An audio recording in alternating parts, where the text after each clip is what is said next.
Yo, Breezie. Yeah. We started with 10, but we only took 8. You ready to talk about it? Yeah. We got the Elite 8. Let's get it, baby.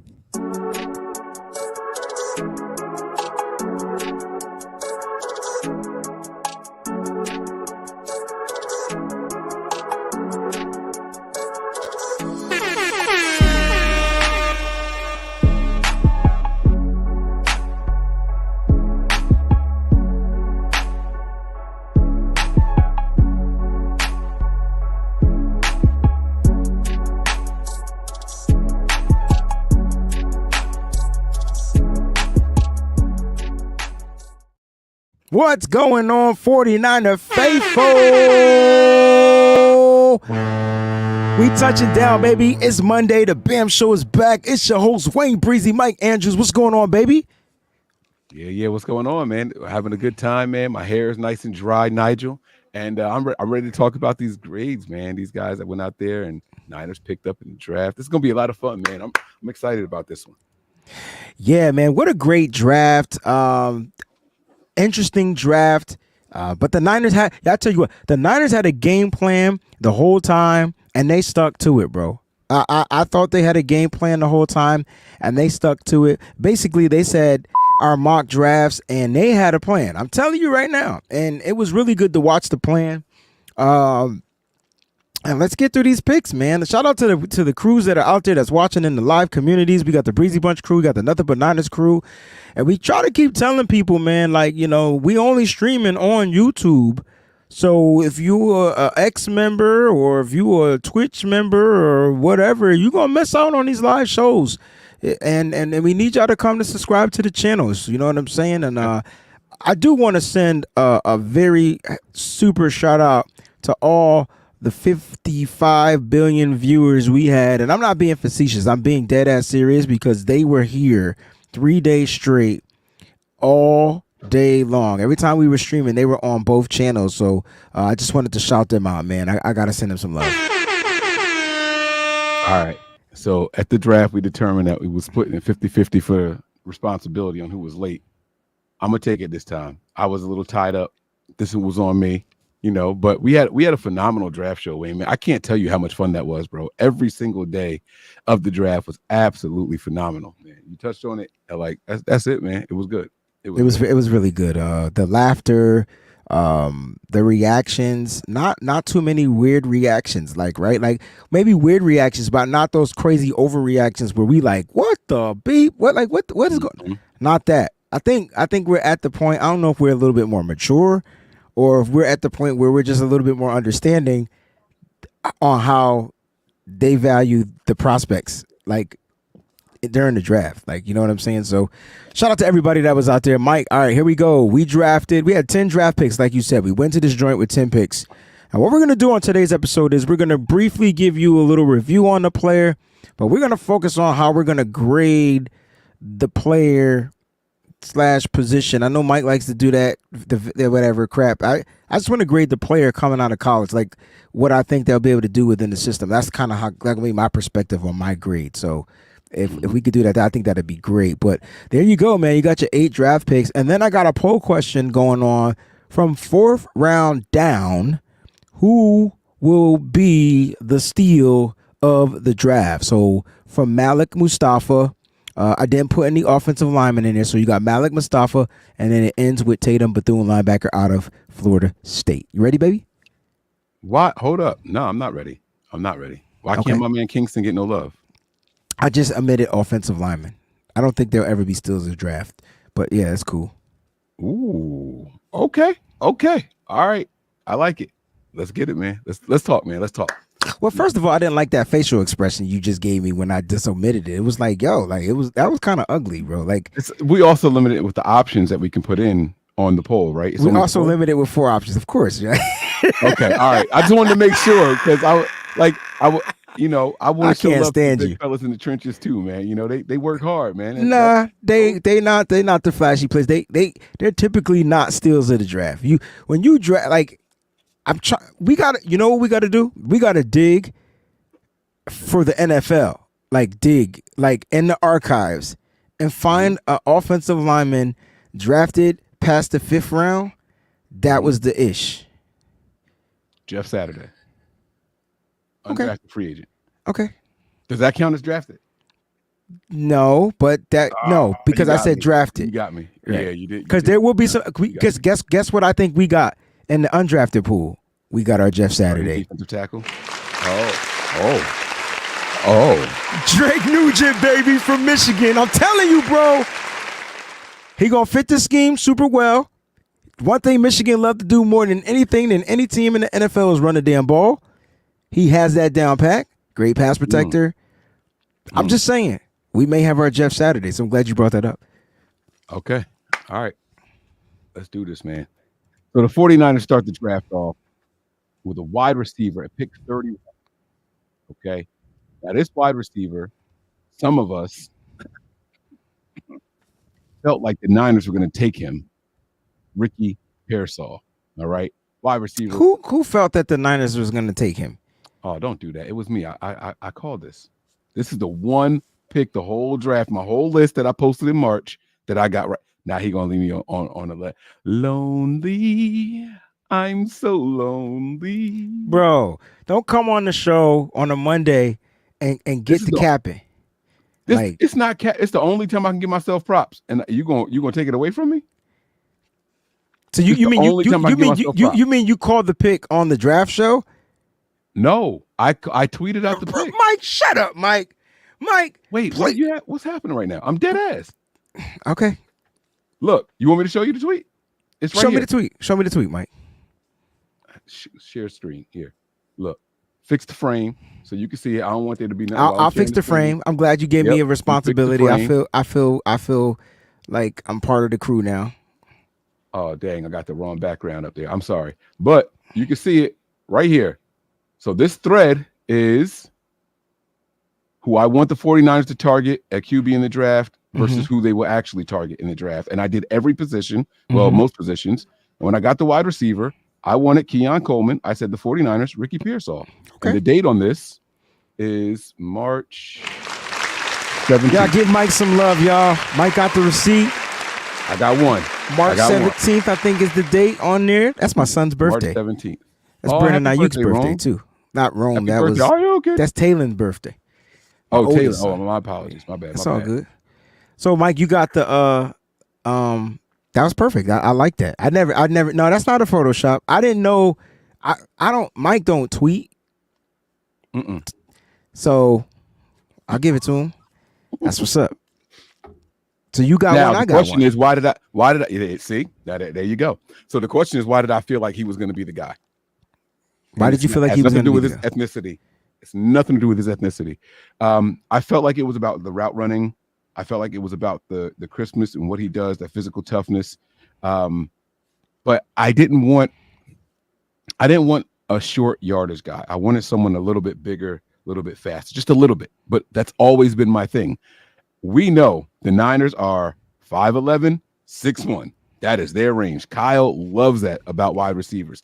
And so that's actually how I settled on him. I just scrolled through some of the guys that I thought were a little bit more athletic down him, and I picked him because of his height. That was it. So you chose him, and I chose Roman Wilson. Same build, same height, same player. Same toughness. And it's funny that you went that route and I went the Roman Wilson route. Not because I'm a Michigan fan, but I followed the same freaking characteristics that you chose. I chose this, but my guy, to me, Roman was more of the slot dude because I thought we would be replacing what we lost out on. You know what I'm saying? Plus next year. But I do like the Ricky Pearsall pick. I still didn't have him going in the first round. Now, there's some things out there that said he was a first round grade or just outside the first round, like early second round, like maybe like pick 33, 34 in that range. I did have him, if I show y'all my top 10 receivers, I had him in my top 10. So I definitely had him as a top 10 receiver to the 49ers. I had Roman Wilson at 9, but I had him at 10. But whatever. Go ahead. I want y'all to remember this. It's going to come back later, maybe not in this episode, but tomorrow, where we talk about something. This guy probably didn't have a first round grade on him when you're looking at the talent of the first 32 picks, but he was definitely late 30s, at the very latest, early 40s. Correct. We'll come back to that later. We'll come back to that. It's going to be a callback for tomorrow. Correct. I give it an A. I give it an A because one, I don't feel like the 49ers had any positions of need. So forget that for the rest of the show. I don't think there was any. Let's omit the needs. Let's just go off of why you giving it an A. You have 2 wide receivers who are in the middle of contract negotiations or maybe have their outs coming up.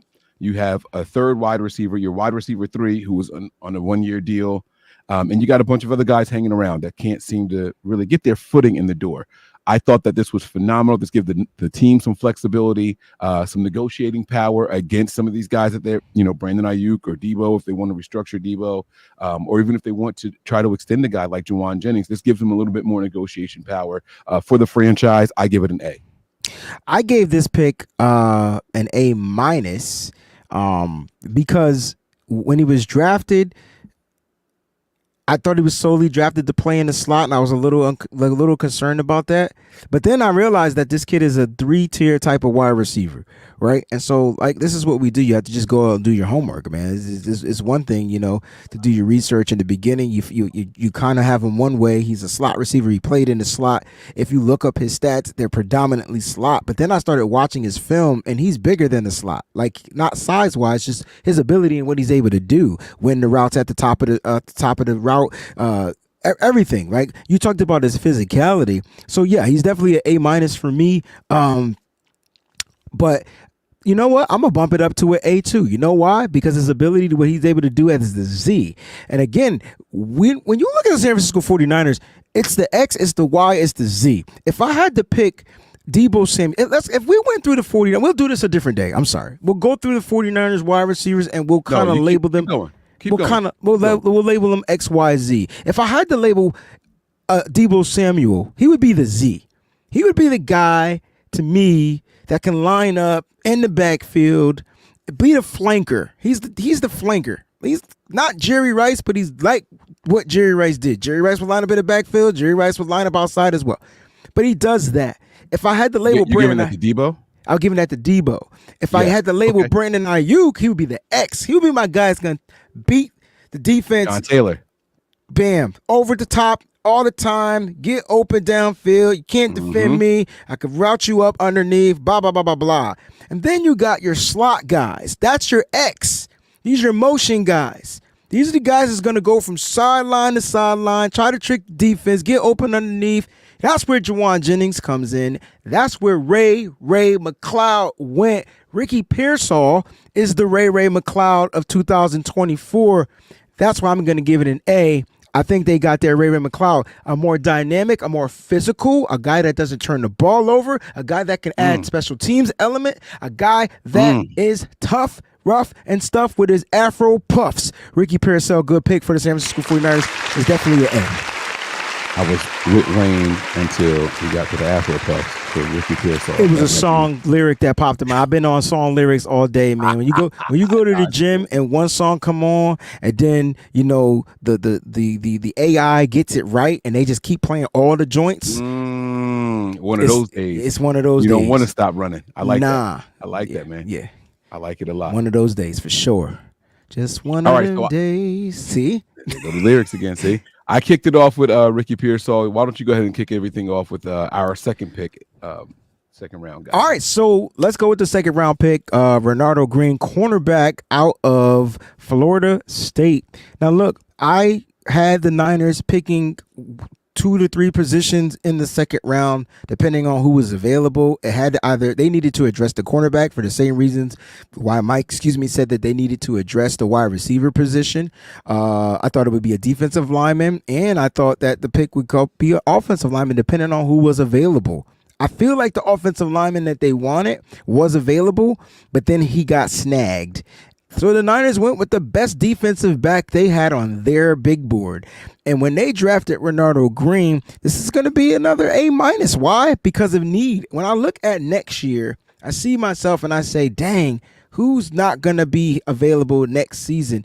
And when we talk about free agents, we have to add the word unrestricted and restricted in front of the free agency title. Why? Because unrestricted specifically means that these guys, the Niners, don't own the rights to them, and these guys are free as can be, and they can go sign with any other team if they choose, being without anything that the Niners can do. Restrict is a little bit different. Niners can match that offer. They kind of still own the rights. They can set a tender. They could do so many little different things. They can match whatever. So I'm looking at our DBs and I'm saying to myself, okay, you got Mooney Ward's free agent. You got Diamador Lenore is going to be a free agent. You got Ambry Thomas is going to be a free agent. You just signed Isaac Yadam. He's going to be a free agent. You signed Rock Ya-Sin. He's going to be a free agent. And I'm saying to myself, who in the hell going to play quarterback on this roster? Now, you did draft Darrell Luter Jr. Last year, and the year before that, you got Samuel Womack III. If those guys don't, progress, they're going to look a little slow. Now you might bring back one of the two guys, the players that I just talked about, who were going to be a free agent. But the Niners went and they got themselves a dog. Now there's three things that I love about Renardo Green. Did I have him in my top corners? No. I had other players with the same body type, 6 build, 6 feet, 185, whatever. I had other players. I'm not going to lie. But 3 things you're going to get from him. Number 1, speed. Speed always helps. Okay, that's number 1. Number 2, you're going to get a good press man outside cornerback. All right, that doesn't give up completions. How do I know? Because his stat says so. Plus, he has 16 PBUs. He has a lot of PBUs. 12 PBUs. I don't know. Double digits for sure. The dude has a lot of PBUs. Pass breakups, pass deflected, however you want to call it. So he's going to be able to close out on a lot of defensive backs, and he limited. You know what he also didn't give up, Mike? I don't know if people talked about this. People always happy about the PBUs. This dude barely gave up touchdowns, dog. How many did he have throughout his college career? Okay, so let me get that pulled up. My apologies, I didn't have that. Oh, you got me hyped, man. I was ready. No, I got you, bro. Say less. Now, why you look that up? I haven't given a grade yet, and I don't think you've officially given one. So you give the grade first. I'll give the grade second while I look this up. So I really, really like this guy. I knew next to nothing about him at the time of the pick. Right? It's like, all right, Renard Green. Let's go find out what we know about this guy. Right? Look him up. Let's look at some tape. Let's look at whatever. And everything that I saw on film from Renardo Green, I really, really liked. And let me tell you something, Trent. Bro, this number is ridiculous. Go ahead. I'm just saying. So for somebody who played 4 or 5 years in college, 5. I 5 years in college, I was looking at him, and I loved everything about him. Now this is concerning, right? Let me tell y'all, I give it an A because I love everything about him. Here's the concerning part: all the corners that I have loved on and for the 49ers. Have always gotten in trouble, like not on the field, not off the field in trouble, but on the field in trouble. They never seem to pan out. So, but this is another corner that I'm like, oh yeah, we got one here. I really, really like this guy. I don't know how it's going to work out, obviously, but it could be Mike's curse. When I like a corner, there's something wrong. I like this guy. He immediately becomes my second favorite DB on the team behind Demo. Bro, A grade for me. Now, how many touchdowns did he give up in college? Bro, he gave up 5 touchdowns, years. Bro. Oh my God. Did you say 5? 5 a year? No, I said 5. And I was right on the 16 PBUs too, by the way. Oh,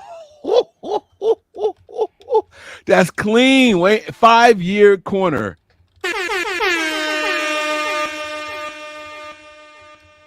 That bro, is absolutely insane, man. And that's what you want to hear. Bro. Listen. Bro, my initial reaction was, we have this player already. That was my initial reaction. We have Darrell Luter Jr. Nah, see, a lot of people don't know much about Darrell Luter Jr., and it's okay. I sure don't. It's fine. That's the kid I studied at the Senior Bowl, so that's kind of why I have a little affinity, because I said that we should draft him last year, and we did. Like, this was the kid that I was high. But he had some injuries he had to deal with last year, his rookie year with the San Francisco 49ers. The difference between them is speed, but they both are super aggressive. That's why I said we have him, because you want me to tell you his penalties. I think he has 15 penalties, though, throughout his collegiate career. That's 3. Yeah, per year, average. You know what I mean? So, but he did get more down the stretch. I think it's 6 his final year. So he had 6 and 23. He had 5 and 22, 0 and 21, and then 2 and 2. Yeah. Mm-hmm. But he does also have versatility, and so you gotta love the fact that he can line up in the slot. You gotta love the fact that he can line up outside. He can play safety. Like, this is a versatile piece, but he's a tackler. And the Niners struggled with missed tackles last season, from the DBs all the way up to the defensive line. And the DBs are the last line of defense, and they can't be missing tackles. So I like that they got themselves a short tackler. He's had over 130. He has 139 total tackles. He only has 18 missed tackles out of those 139 tackles, bro. So that's a good number, right? Like, 5 years, only 18 missed tackles. I feel like we had 18 missed tackles a game last year. Like, I feel like we were averaging that joint. You know what I mean? And shout out to Logan Carruthers. Thanks for tuning into the stream. He definitely played well against Malik Neighbors and Brian Thomas. Like, he only gave up like 26 yards that game against LSU. Hold on, let me just make sure I'm correct. Yeah, he had himself a game, man, that was highlight reels. 28 yards. I'm sorry, 2 yards. I was off by 2 yards. There you go. He's not a penalty machine. I just depend. It depends on, 6 penalties one season. That's pretty high, right? I mean, a penalty every other game in college is pretty significant. And it's only 12 games, 13 games. So, yeah, that's pretty significant. Yeah, it's pretty significant. And I think when I was doing my scouting, I think that was one of the flags. I don't know if it was red or yellow, but that was one of the things that I kind of like. That's why I kind of stayed away, because of penalties. Right. But that's what coaching is for. That's what coaching is for. Yeah. All right, we're gonna keep it moving. My grade, I said A, right? Did I say A? Yeah, you said A. Yeah, I think. Okay. I'm pretty sure you said A. Yeah. All right, so we got 2 A's so far early in the round. Now, we're not talking about as far as drafting the need, because we didn't need any, like Mike said at the beginning. And even though I know that there were top players available during that first round, we still gave Ricky the A. All right, so let's move on to the third round. Mike got Dominic Puni, out offensive tackle. / offensive lineman or guard, however you want to look at it, out of Kansas, man. Kansas Jayhawk, man. How you feeling? Can you tell me about the type of teams that Kansas plays year in and year out? Sure can. Like, what's their level of competition like? So when we drafted Dominic Puni, I was scratching my head a little bit. He was not a name that I was familiar with. I won't pretend like I was excited or anything. I was. And then they started talking about how he hasn't allowed a sack in the season. Oh, wait a minute. Correct that to 2 seasons, right? And I got really, really excited. But then as the draft went on and people were getting picked in the 5th, 6th, and 7th round, I started hearing the same exact stat. Like, oh, this guy hasn't allowed a sack in 2 seasons. This guy hasn't allowed a sack in 2. Like, well, who the hell was getting all the sacks in college football if all these guys were stopping everybody? It seemed like every lineman that got drafted just was a wall. And I didn't understand. Now, in 2023, he was a finalist for the Polynesian College Football Player of the Year. That is a very big award, and to be a finalist for that was awesome. First team All Big 12 Conference starting left tackle. This guy was really, really solid. Good stats, good production. Did you find it yet? Yeah, I was just letting you finish talking. I'm sorry. Were you done? No, it's okay. Yeah, it's fine. Oh, they played Texas. Mm-hmm. Oklahoma State. They played Oklahoma. Mm-hmm. Iowa State. So they had some decent talent. They played Illinois from the Big Ten. So this was my That's level. Jerzon Newton game. Mm-hmm. Who's a top guy. He probably had to defend because Dominic played left tackle, even though he's an inside guy. Jerzon. He's going to be an inside guy here. At least that's what they're telling us. So anyway, I give the He only pick. played 2 seasons too, by the way. So I just want to make that clear that he only played 2 seasons. This is a B- pick for me. Now he's a long time guy. Also, he's a 5th-year senior as well, right? I don't know, but he only played 2 seasons. He only played 2 seasons. That's 5th-year senior or not? I don't know. He only played 2 seasons. But I just felt like, where's the level of competition? What are we going to see from him on this stage? I gave this one a B-, not a C. Definitely not one of my A's, but a B-. Yeah, I'm surprised that I had all this in there and somehow it just didn't. They must have didn't save after I clicked a certain button or something. That's weird. All right. I like Dominic Puni because he's mean. And I like the simple fact that I kept talking about the Niners getting mean up front. I mentioned them a couple of times on some of our draft coverage shows. I mocked them in a draft or two. I mocked them to actually play tackle. But if the Niners see fit, the Niners got them their piece. So this is not about everybody else. This is about the Niners piece. He's a versatile player that can play from left tackle to right tackle. He even took snaps at center. All right. So, or practice at center, at least. I would say that. And so I'm not saying that he's going to be able to play all 5 of those. If they wanted that type of player, they would have went after like a Cooper Beebe from Kansas State. But instead, they went after Dominic Puni. This kid's a monster, though. Like, he's literally like a monster out there on the football field. And I think he can hold up his own, whether he's on the left side. Now, he did struggle, in my opinion, a little bit on that right side, but it wasn't bad. It wasn't a bad struggle. I think he'll be able to come in and compete for a spot, literally his rookie year. I just don't know. I'm going to give him a B. I give it a B. I don't know where the Niners want to put him, and I told you my apprehension was just getting a guy and putting him anywhere, and that's what my biggest hang up. But they're not going to put him anywhere. They're going to put him either at guard or possibly tackle, which is 2 positions he played. So but he plays on both sides, so that's 4 spots on the offense. That's nasty work. I feel like I live by the whole little creed and motto, a jack of all trades but master of none. You're not going to make it long in the NFL if you're a master of none. You got to be excellent at something. Well, I think he's excellent at the left tackle spot, but if he has the ability to play, he finished with an 80.6 PFFF grade, bro. That's pretty decent for a player last year. And that's definitely an improvement from 2022 where he finished with a 68.8. He has 0 problems blocking out on the outside as a pass protector. His pass protection grade was a 90.4. His run blocking was a 72.3. Which is still it's not the same competition, but upgrade over what he had. So. Exactly. You kick him into the inside, he'll be competing against Spencer Burford, John Feliciano, and some of those other guys that the Niners have, maybe a Ben Barch or whatever. Some people think he's here to replace Aaron Banks. It's not about replacing Aaron Banks now. It would be replacing Aaron Banks if the Niners say we're not going to pay an offensive lineman in 2025 because that's Aaron Banks' contract year. His contract year is now. So next year he'll be a free agent. So just like we talked about the other players on a possible being out, this could be the Aaron Banks replacement. But let's say Trent Williams retires. This could be the Trent Williams replacement. You get what I'm saying? So the Niners get them a guy that they feel comfortable on the left side, and they're going to give him right side reps. So, God forbid, if anything happens, he can play on the right side. So I think the Niners are going to do this dead right. I like it. I give it a B.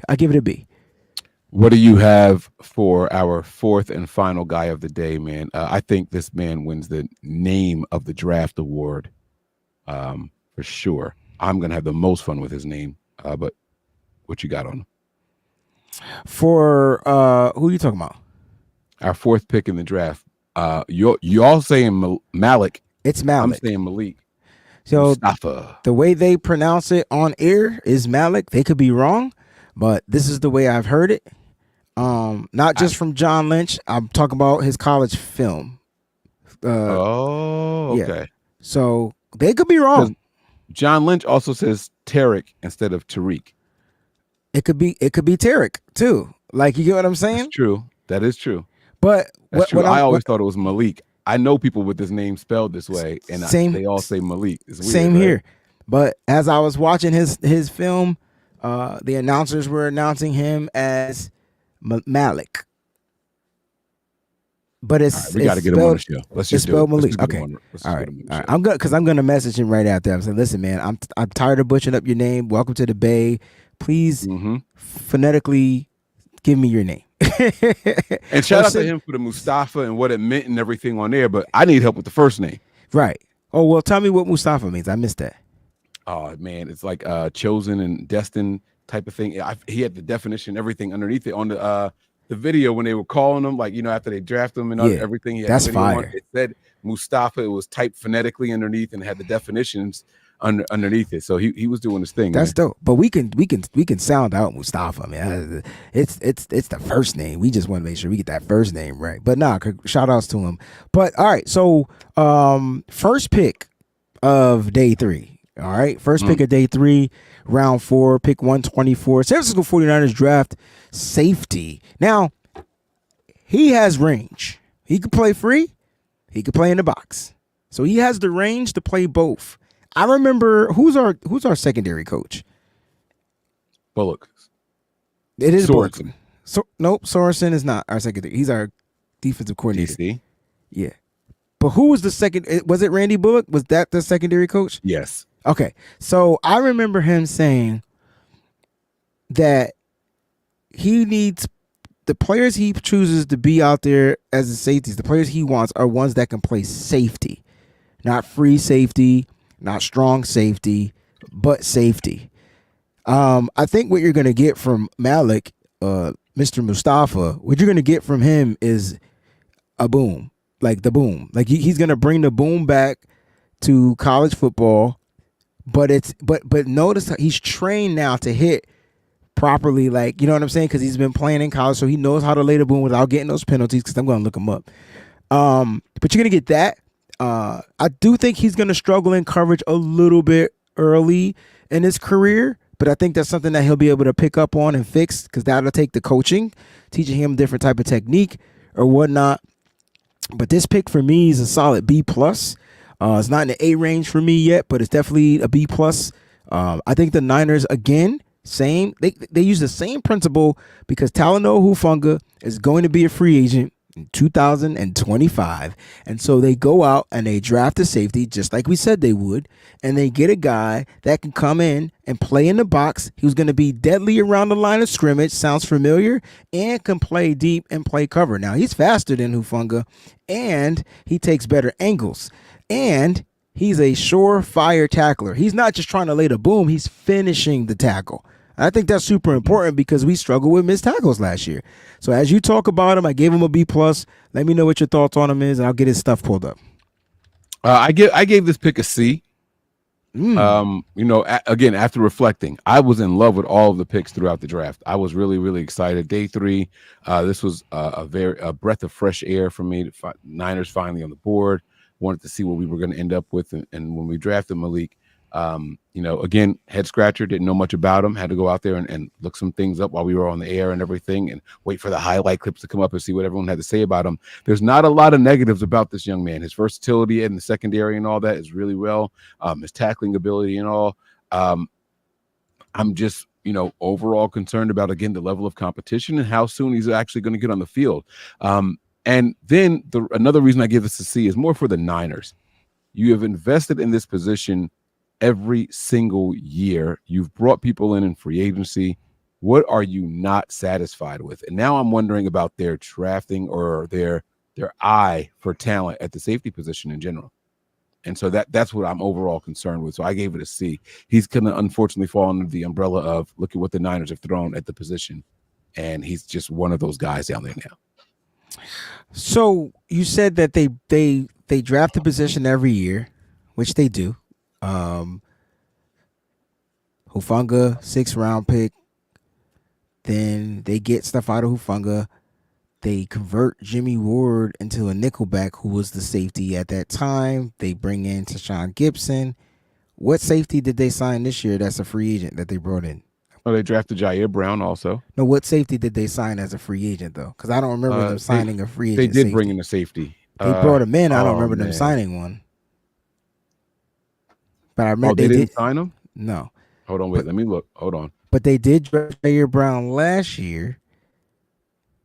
So I feel like that room is a little thin, right? Because now you're bringing in what's the kid? Not Tay Martin. One of them is a wide receiver, Taylor Hawkins.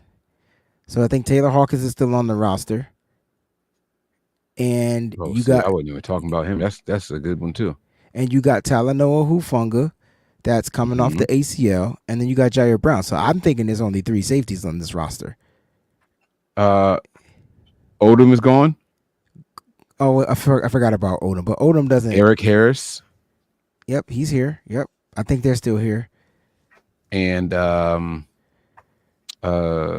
this must be an undrafted free agent. But Odom's not Mahoney? playing safety, so we know that. Like, we know he's here for special teams and as a reserve. So let's not act like we know that Odom is coming in to be the safety for the San Francisco 49ers. It's less about who these players are and what I think they're going to contribute, because that's kind of my point. I don't know if the 49ers know how to evaluate the safety position. But they didn't bring in Odom to play safety. His position was safety. You get what I'm saying? Like, they didn't bring him in to. He had to because of injuries. Yeah, because we had people injured. So he had to step up and play his position. But it's not like they drafted him. They brought him in free agency. His role was, because the safety room was deep at that time. His role was specifically special teams. And remember, he was an all-pro as a special teams player, but not all-pro as a safety. So I feel like that's Odom's role. And then they had to bring in Gibson because Jimmy Ward was hurt. And they didn't, like you said, Taylor Hawkins didn't produce. But Taylor Hawkins came in last year, at the end of the year, had to get those reps. And I thought he did pretty damn good. Maybe not. No. I mean, all I'm saying I get what you're saying. You're probably right. But I feel like you have to address this position if your guys are on expiring contracts, right? True. Very true. Yes. Or sign a free agent. Right. And Eric Harris was brought in mid-season, and he ended up with a futures contract or something like that with the 49ers. So he's a veteran in the league. That cat's going to be on the practice squad. We know how this works. Yeah. And Odom did make the field. Odom made the field because we had players injured. And as a safety, I think that's how he got hurt. Like, literally, like, he was out, torn pec or something. Anyway, Mike, we on to the next pick in the 4th round. I think that's it. We're gonna go through the first 4, and then we'll do the last 4. Oh, you want to do the whole thing? Oh, I see what you're saying. We'll cover. Oh, I didn't see. You got to tell me these things. I thought I did, but did you? I thought I edited the thing. I see the whole thing is going across the bottom of the screen. So you edited. Okay, so we're done. But hear me out. So I thought I was going crazy because I know I typed in all the picks. 8 picks. Right? So I'm looking at it and I'm like, why is it only showing me 4? So I'm like, yo, my computer tripping. And now you telling me you edited it out, and now I see what you did. So tomorrow we'll go through the last 4. All right. So that was funny. Okay. Yeah, my bad, man. My bad. I know how we like to go into things, and this is with us rushing and not really like diving deep into it. I knew 30 minutes was gonna be hard for us to do 8 of anything. So, but I want some poll questions answers. I need to know where we stand on the polls. Pause. All right. So the poll question answer as of right now, 57% with almost 70 votes because people don't like to vote. 70% says that Malik Mustafa, we're going to end it too, is going to be the steal of the draft. And this is the guy I gave a C. There you go. I gave him a B+. Huh? Well, so we'll talk about our overall draft grades tomorrow, but I can't wait till we get through this. And I don't remember what I gave, whatever. I think I gave out 2 A's so far. I think I gave out a B and a B+, right? Because I want to see what my overall draft grade averages out to. And then, Mike, what did you do? So mine were, for the first one, I gave it an A. I didn't give out any pluses or anything like that for the A. It was Ricky Pearsall got an A. Renardo Green, I also gave an A, but I told you I was cautiously optimistic about that because every corner I seem to like just he can't do it on the field for the Niners. The Puni pick, I gave a B-, and then Malik Mustafa, I gave a C. Okay. I ain't hear nothing you said. I'm gonna do that one more time. So number 1, you gave 2 an A's. A. 2 you gave it A, 3 you gave a B minus. B minus, and 4 you gave a C. Thank you. I Let me gave get 2 C. A's, 2 A's, B plus, and That's it. No, that's it. We only did 4. right. I gave out 2 A's. No, I gave a B to the Puni and then a B plus. I remember now. All right, guys. Thank y'all so much for tuning in. We truly appreciate you guys. Hey, don't forget to hit that like button. Feel free to subscribe, become a member of the cruise. Russell says, yo, I vote. I wasn't calling y'all out. Dang. I'm they had to sorry. defend themselves. You made them They feel sure enough guilty. did. They sound like me. I love Guys, it. we hope y'all enjoyed the show. We're gonna see y'all tomorrow. We're gonna try to get back to the 30-minute format. It's tough though because we both like the pod. We both like to talk these 49ers, especially when there's new stuff to talk about. But tomorrow's episode is gonna be a lot of fun. So make sure y'all tune in, lock in, subscribe, both channels, and we'll see y'all there. Okay. We live all the time, kicking it with the fam, bro. That's Breezy. I'm Mike, and this is the B.A.M Show. Peace.